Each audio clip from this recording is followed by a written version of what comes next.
नमस्कार, जनजागृती न्यूज मध्ये आपलं स्वागत आहे। आज आपण बार्शी नाका या परिसरामध्ये आलेलो आहेत आणि या ठिकाणी पाहायला गेलं तर एक बॅनर लावलेला आहे।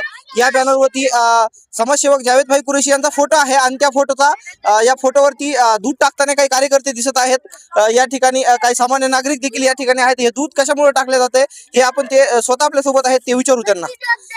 काय सांगताल जावेद भाई कुरेशी यांचा या ठिकाणी फोटो लावला, जे सामाजिक कार्यामध्ये एक वेगळी त्यांनी स्वतःच नाव केलेलं आहे आणि त्यांचा फोटो लावलेला, त्यांच्या फोटोवरती तुम्ही दूध टाकताय, काय कारण असणार आहे? बीड जिल्ह्यात हे जे कार्यक्रम घ्यायचा मला याचं एक कारण हे बीड जिल्ह्यात जावेद भैया कुरेशी जे एकता ग्रुप समाजसेवक जे म्हणतात त्यांना मी 21 वर्षापासून त्यांच्या संग राहतो आणि मी हे जे काम करतोय ही मला प्रेरणा त्यांचीच आहे।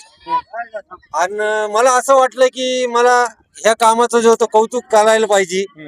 त्याच्यामुळे जे होतं मी हे लहान मुलाला जे होतं थंड वाटून जे होतं जावेद भैयाचा कार्यक्रम ठेवला, दूध टाकून अभिषेक केला। दूध कशामुळे टाकताय तुम्ही जावेद भैया? म्हणजे जावेद भैयासाठी जे आज दूध टाकलंय, मला हे म्हणायचंय की बीड जिल्ह्यात जे आमदार आहेत, खासदार आहेत, मंत्री आहेत, ज्यांनी जे काम नाही केलं ते जावेद भैयाने काम करून दाखवले बीड जिल्ह्याच्या आता। काय जावेद भैयाने काय काम केलं? जावेद भैयाने असे काम केलेले आहेत की जसे घरची सिलाई मशीन असू द्या, गरजी माणसाला शिलाई मशीन दिली, कुणाला घर बांधून दिलंय, कुणाला जे साधा एकदम मटका दिला, कुणाला सायकल दिली, कुणाच्या लग्नात जे काय खर्च येतोय ते योगदान केले। हे जे योगदान आहेत हे सांगायचं म्हणल्यावर पूर्ण दिवस पुरायचा नाही, एवढे काम आहेत त्यांचे। एक एक बारीक असं काम आहे की बीड जिल्ह्यात त्यांच्यासारखा एक बी माणूस भेटायचा नाही। बीड जिल्हा सोडा, पूर्ण मराठवाड्याच्या आतमध्ये त्यांच्यासारखा दयावान माणूस कोणी भेटणार नाही। बरं, या फोटोचा तुम्ही दूध टाकून अभिषेक करताय, याच्या मागचा संदेश काय असणार आहे? काय संदेश देणार? मला हे संदेश द्यायचा आहे, सामान्य नागरिकांना काय सांगणार आहे तुम्ही? मला हे संदेश द्यायचा आहे की जावेद भैया जे काम करतात ते समाजसेवासाठी, ह्याच्यात त्यांचं काही राजकारण नाहीये। पण बरेचसे लोक असे जे राजकारण पुरतच नुसतं राजकारण करतात। जे समाजसेवा भैया करतात ही समाजसेवा बरेचशे लोकांनी केली पाहिजे। माझं म्हणायचं उद्देश हे आहे की जावेद भैया कुरेशी जे करतात त्यांच्या सारखे असे काही लोक व्हायला पाहिजे।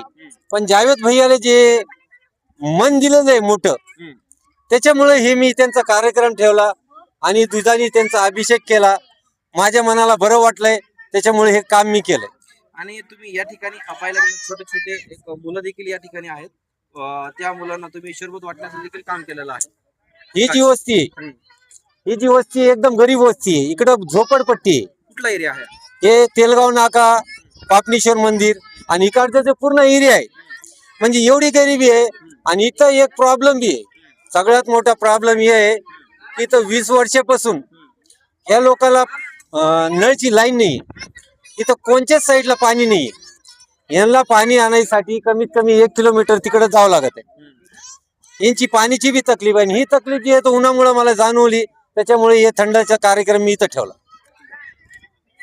जावेद भैया कुरेशी हे नेहमीच चर्चामध्ये असतात, जे की समाज कार्याच्या माध्यमातून